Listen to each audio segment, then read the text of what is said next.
됐다. 응. 만족스러워 이제? 됐어? 그래, 시작할게. 세라입니다. 네. 2020년부터 작년 여름까지 제가 1년 정도 아동 방문 미술을 근무를 했었고요. 이 친구는 계속하고 있습니다. 1년 정도를 작품 활동을 하면서 프리랜서로 방문해서 이들을 가리키는 일을 하다가 지금은 정착해가지고 학원에서 애기들을 가리키고 있지요.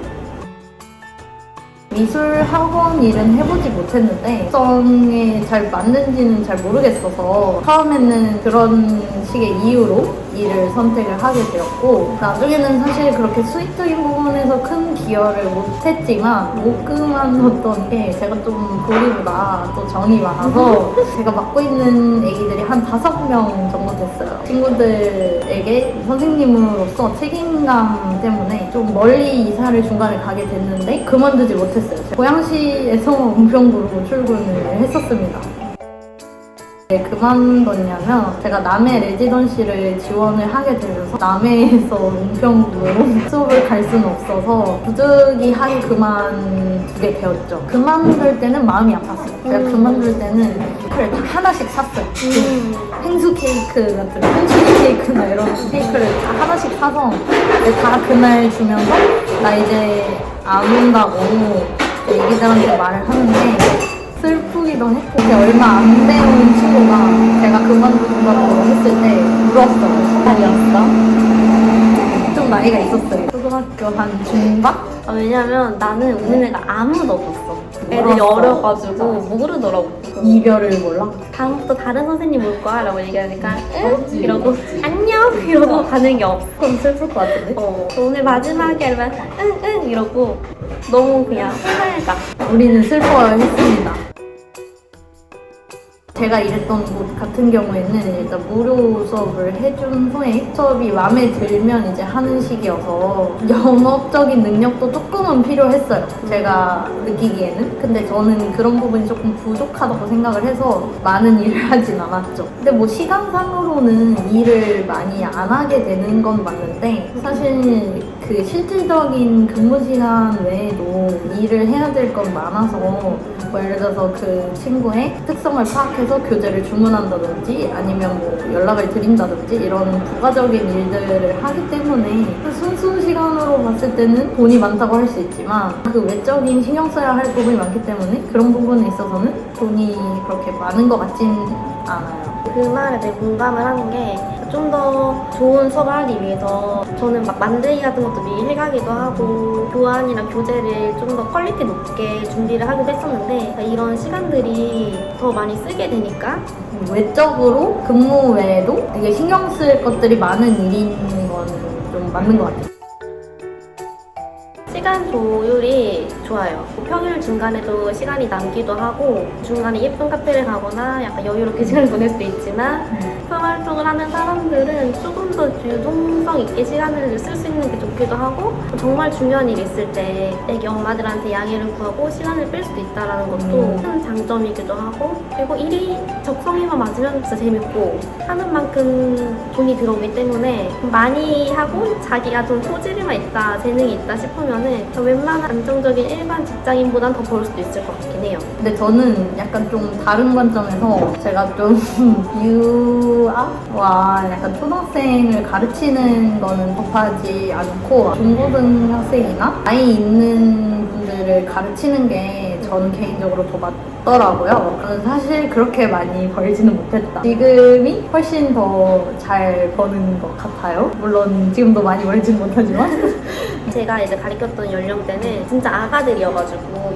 6개월부터 유치원생까지 가르치다 보니까 엄마들이 편하게 어린이집 보내기 전에 사회성을 길러주기 위해서 보내는 경우도 많고 좀 수요가 더 많았어요. 것 같기는 해요. 근데 저는 그렇게 어린 애기들이면 더 너무 힘들 것 같고 제가 생각한 장점도 역시 시간 조율이긴 해요. 학원을 다니고 있고 저희 대학원도 주간이 아니고 야간인데다가 일주일에 2번밖에 안 가는데 그 2번 때문에 사실 일을 구하기는 쉽지가 않거든요. 그리고 장점 정말 재밌어요. 적성에만 맞으면은 일반 사무직이 아니라 애들이랑 같이 몸으로 놀아주고 만들기를 하고 거기서 성취감도 느끼고 이런 것 때문에 진짜 재밌어요. 아, 그리고 저는 뭐 상사가 없지? 어, 상사가 없어요. 그래요? 저는 있는데. 그러니까 사람 관계로 많이 치이는 게 좀 적은 것 같아요. 그거는 상대- 적죠. 한 회사원보다는. 사람이 엄마들만 상대하면 되니까 사람과 사람 관계 뭔가 치이는 게 좀 적어서 그런 걸 싫어하는 사람이면 더 잘 맞을 수도 있기도 해요. 제가 생각한 또 다른 장점 중에 하나는 어쨌든 시급이 높은 편이긴 하다. 다른 일반적인 아르바이트 최저 시급보다는 굉장히 높았었고, 다만 진짜 하는 만큼 돈을 벌긴 해요. 솔직하게 말하자면 제가 또 하필 들어갔을 때는 또 코로나 딱 시작이었고 저희 동네가 그 코로나의 거의 근원지 수준이었어요. 그래서 이제 친구들이 많이 코로나 걸려서 못하게 되기도 하고 거의 초반에는 진짜 수입이 0원에 가까웠고 나중에 가장 많이 벌었을 때는 4, 50만 원 정도 벌었던 것 같아요. 첫달 꾸준하게 1년을 해보니까 또 마지막쯤에는 되게 안정적으로 벌긴 했어요. 얼마를 버셨죠? 첫 달은 사실 얼마 안 되고 네. 첫 달이라 전 0원이었어요. 얼마 안 되시나요? 그러니까 마지막에 좀 안정적으로 잡혔을 때는 그래도 340만 원?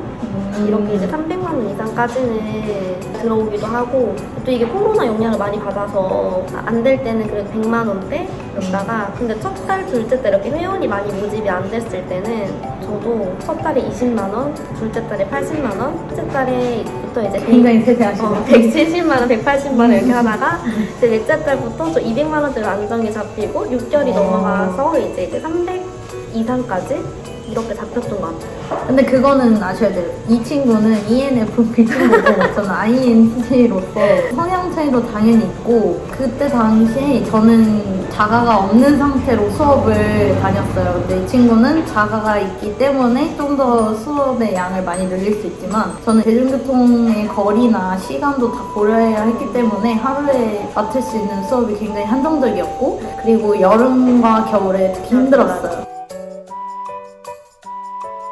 단점으로 치자면 저는 대기할 공간이 마땅히 없다 보니까 아파트 놀이터에 앉아 있는데 춥거나 더우면 좀 힘들더라고요. 그리고 카페를 갈 수도 있긴 하지만 카페에 1시간 정도 있을 건데 그거를 매번 카페를 갈 수는 없잖아요. 그런 부분들도 조금 힘들었던 것 같고 그리고 놀이터에서 앉아있을 때도 조금 긴장이 됐어요. 왜냐면 이제 아기가 하원에서 저를 보게 됐을 경우에 좀 멍하게 있는 선생님의 모습이 사실상 좋아 보이진 않는다? 라고 생각이 들어서 좀 숨어 있었어요. 근데 이게 되게 공감이 되는 게 애기들은 아프거나 약간 변수가 있으면 맞아, 수업을 맞아. 타는데 맞아. 그럼 진짜 시간이 붕 떠버려가지고 이 시간이 너무 애매한 거예요. 차라리 막 시간이 중간에 3-4시간이 비면은 어디 카페라도 갈 텐데 1시간 비고 이러면은 뭔가 하기도 되게 애매해지고 근데 또 그걸 안 맞춰줄 수도 없고 변수가 많다는 게 단점이기도 하고 애기들은 날씨의 영향도 많이 받고 시원해서 그날 뭘 했냐 만약에 친구가 체육을 엄청 하고 왔다 그러면은 저와 함께 수업을 할 때 굉장히 힘들죠. 집중을 못하기도 하고 아니면 너무 피곤해서 자기도 해요. 실제로 잤어요.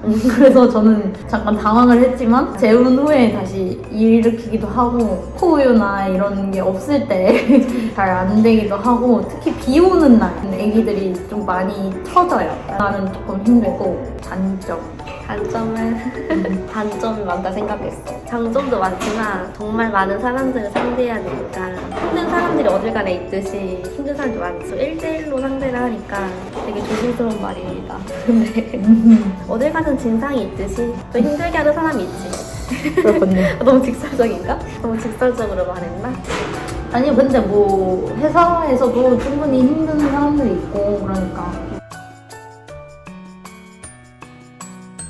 일을 하면서 느꼈던 거는 노동의 발달 단계에서 그 교육을 하기도 하고 교육자적인 시선에서 어떻게 이 친구를 끌어갈 것인지에 대한 고민을 많이 했었던 것 같고 저는 이 일을 하면서 굉장히 괴리감을 혼자 느꼈던 것 같아요. 제가 어디까지 이 친구의 그림을 규격화시킬지에 대한 고민을 굉장히 많이 했어요. 그냥 한국식 미술 교육의 폐해라고 해야 되나? 교육부 장관님이 이제 유튜브를 볼 일은 없으니까요. 실제적으로 어떤 한 아이가 미술을 굉장히 싫어했는데 왜냐면 미술을 못 그려서 왕따 아닌 약간 눈따를 당해서 저 자체도 싫어했어요. 제가 미술 선생님이니까 그런 거 있잖아요. 초등학교 들어가면은 이제 사람은 눈, 코, 입을 다 그려야 되고 손가락도 5개씩 그려야 된다 뭐 이런 그리고 또 무조건 자세 이렇게 그려야 된다 이런 것들이 이거를 규격화시켜서 하면 충분히 할 수 있지만 그러면은 그 친구들은 이제 학교에 가서 다 평준하게 가겠죠. 근데 그 친구가 예를 들어서 다른 특성이 있을 수 있는데 그거를 일반화시키는 것들이 선생님적인 입장에서 봤을 때도 그렇고 작가적인 입장에서 창의력이나 좀 독창성을 저해야 한다?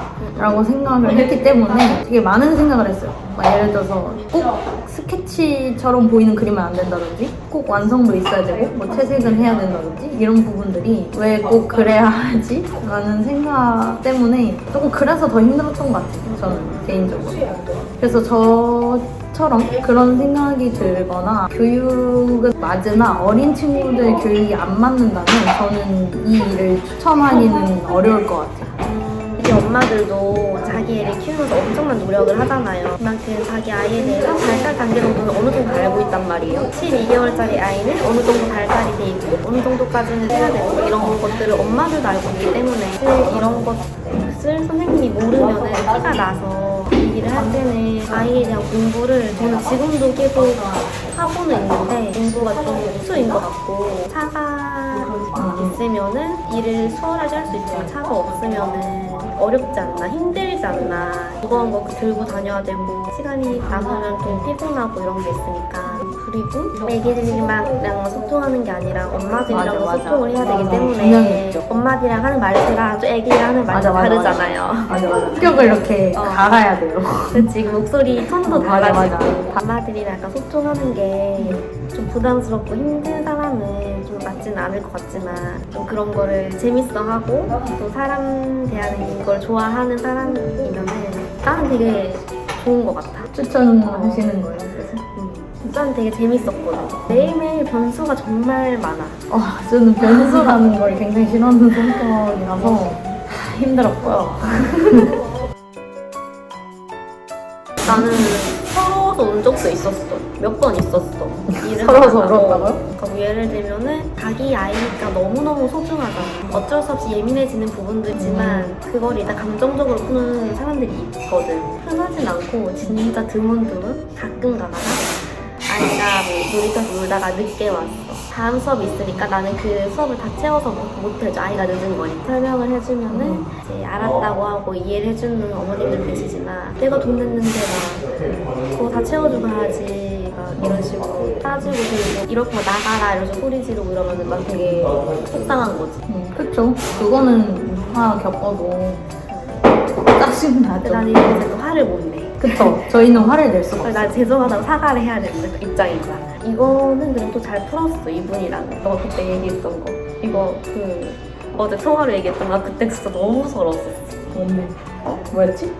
애가 수업을 안 하겠다고. 그거 그거 하나는 정말 너무 힘들었어. 애기가 이제 수업을 안 하겠다고 수업 거부를 한 거지. 장난감을 들고 방으로 쏙 들어가 버렸어. 그럼 엄마가 애기를 데리고 거실로 나와서 나랑 수업을 할 수 있게 유도해주면 좋을 텐데 이 엄마가 어휴 이러고 한숨을 쉬면서 그냥 같이 방에 들어가 버리는 거야. 근데 덩그러니 거실 혼자 남아있고 밖에서 나는 방문을 함부로 열 수가 없으니까 거실에서 막 아이 이름만 부르면서 우리 같이 해볼까? 이러면서 이제 아이를 설득하려 하는데 안 나와. 엄마도 안 나오고 애기도 안 나오고 나 혼자 낯선 그냥 거실에 덩그러니 있는 거야. 근데 조금 이따 애기 엄마 나와가지고 한숨 쉬면 선생님 어떻게 애랑 그렇게 상호작용도 못해요? 막 그냥 가세요? 약간 이런 식으로 이야기를 하는 거지.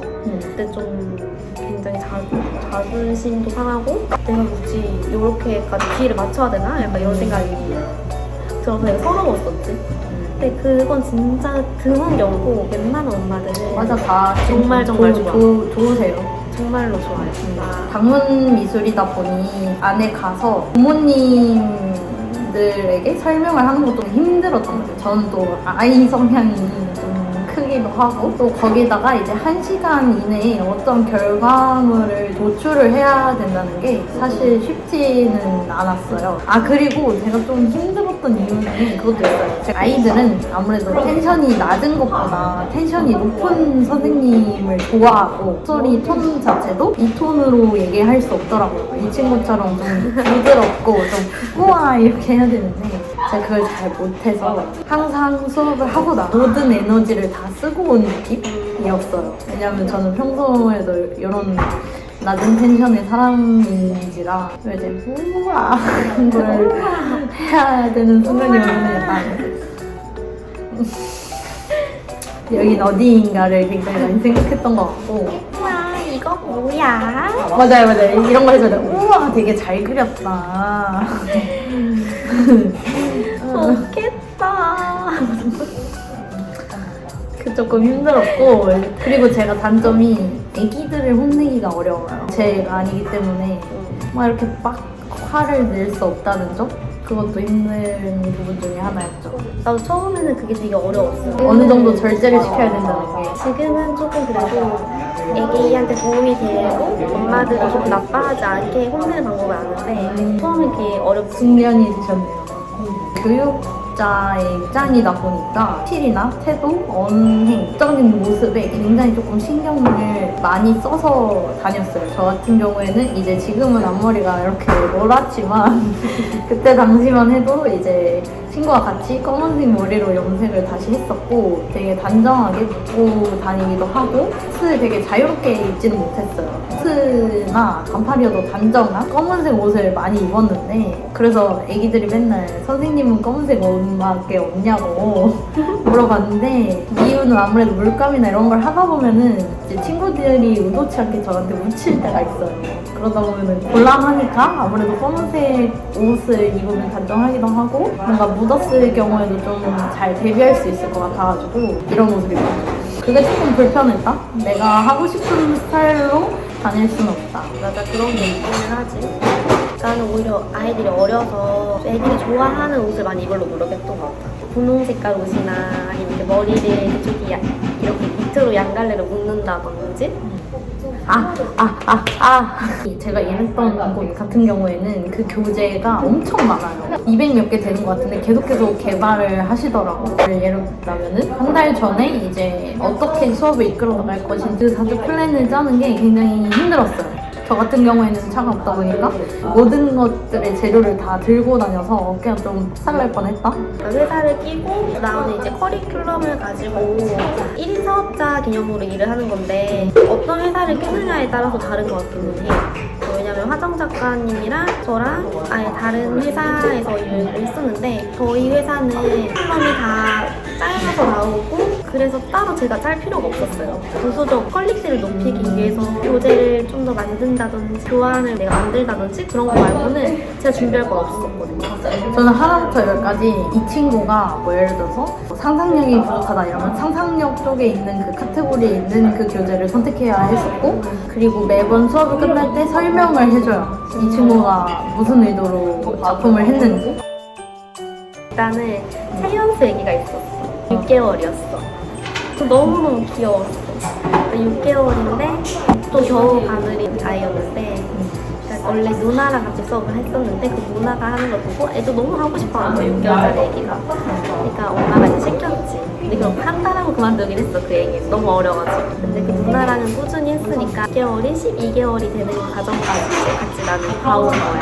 제가 너무 기어다니던 얘가 걸어다니고 이런 걸 같이 봤는데 애기 엄마가 하는 말이 선생님은 우리 아이의 성장 과정에 2배를 봐왔네요 이렇게 말하는 거지. 감동적인 말이다. 나이 때문에 한참 낯가림이 심한 애인데 6개월부터 봐오니까 이제 나만 보면 이렇게 안기고 좀 되게 귀여웠었어. 공룡을 정말 좋아하는 애가 공룡을 선물하고 이런 자기가 너무너무 소중한 걸 이렇게 선물을 해주거나 아니면 나를 그려주거나 이런 것도 감동이고. 수업이 끝난 뒤에 애기 옷에 물감이 묻어서 엄마가 애를 씻긴다고 이렇게 빨가 벗겨놨는데 나를 꼭 배웅해 주겠다면서 빨가벗은 채로 엘리베이터까지 뛰어온 애가 있었어. 그래서 엘리베이터 버튼까지 눌러주면서 막 너무 해맑게 그럴 때 너무 이제 사랑스럽고 귀여운 거지. 근데 나는 좀 당황스러웠던 적이 있었는데 4살 된 남자인 애기 친구를 했는데 조금 활동적인 성향을 좀 갖고 있었는데 그 친구가 갑자기 나한테 이렇게 깡 달려들었을 때 그 집 슈퍼가 여기 있고 제가 여기 있었는데 이렇게 뒤로 넘어갔던 적이 있거든요. 4살이 힘이 세구나를 굉장히 느꼈던 그랬던 것도 있고 파충류를 키운다던가 아니면 곤충을 키우는데 이제 그 곤충을 자랑스럽게 저한테 보여준다거나 좀 자랑을 했죠. 또 인상 깊었던 점은 이제 낯을 가리는 제 여자친구가 이제 그 친구가 서서히 좀 마음을 열고 저를 봐도 이제 울지 않고 그림을 그리기 시작했을 때 굉장히 감동적이었던 것 같아요. 친구가 변화를 했다는 게 나를 이제 믿어준다는 게 너무 좋았고 기억에 남는 게 있어. 방문에서 하는 거다 보니까 장애 아동을 만날 수도 있어. 폐 아동이나 지적장애 아동을 이렇게 방문 미술을 시키는 경우가 많단 말이야. 근데 생각보다 좀 많이 힘들어. 힘들죠. 왜냐면 자폐 아동을 상대하면은 내 옷에 물을 뿌릴 수도 있는 거고 수업을 안 하고 방방 뛰거나 벽에다 그림을 그리고 수업 이 아이가 너무 안되고 무릎에 앉혀놓고 손을 잡고 이렇게 해야 되는 경우도 있고 감당을 해야 된다. 학원은 안정적이고 월급도 똑같이 꼬박꼬박 나오고 똑같이 꼬박꼬박 매일매일 보는 애들이고 매일매일 만나는 엄마들이니까 안정적인데 반면에 내가 하는 만큼 벌지 못하는 게 좀 단점이야. 그 방문 미술 같은 경우에는 하는 만큼 벌 수 있기도 하고 또 변수가 많은 게 더 재밌기도 하고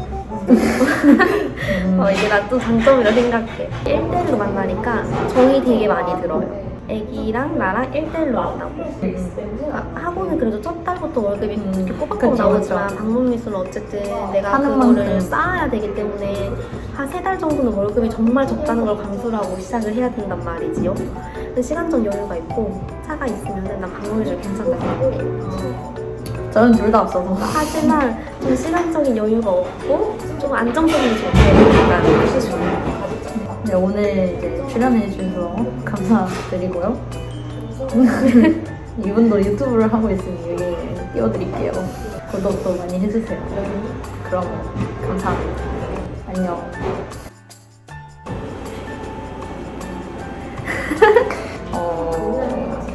모기가. 인절미가 그러니까. 왜냐하면은, 그냥 많다. 무슨 얘기하고 있었지? 그만. 멈춰. 먼저 멈춰. 왜냐하면.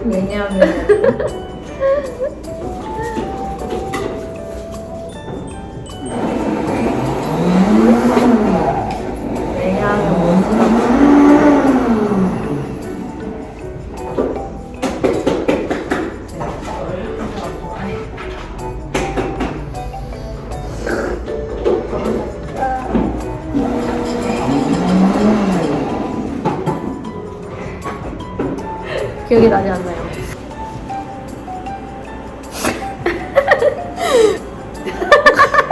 안녕하세요. 저를 보지 마시고 여기를 봐주세요. 안녕하세요.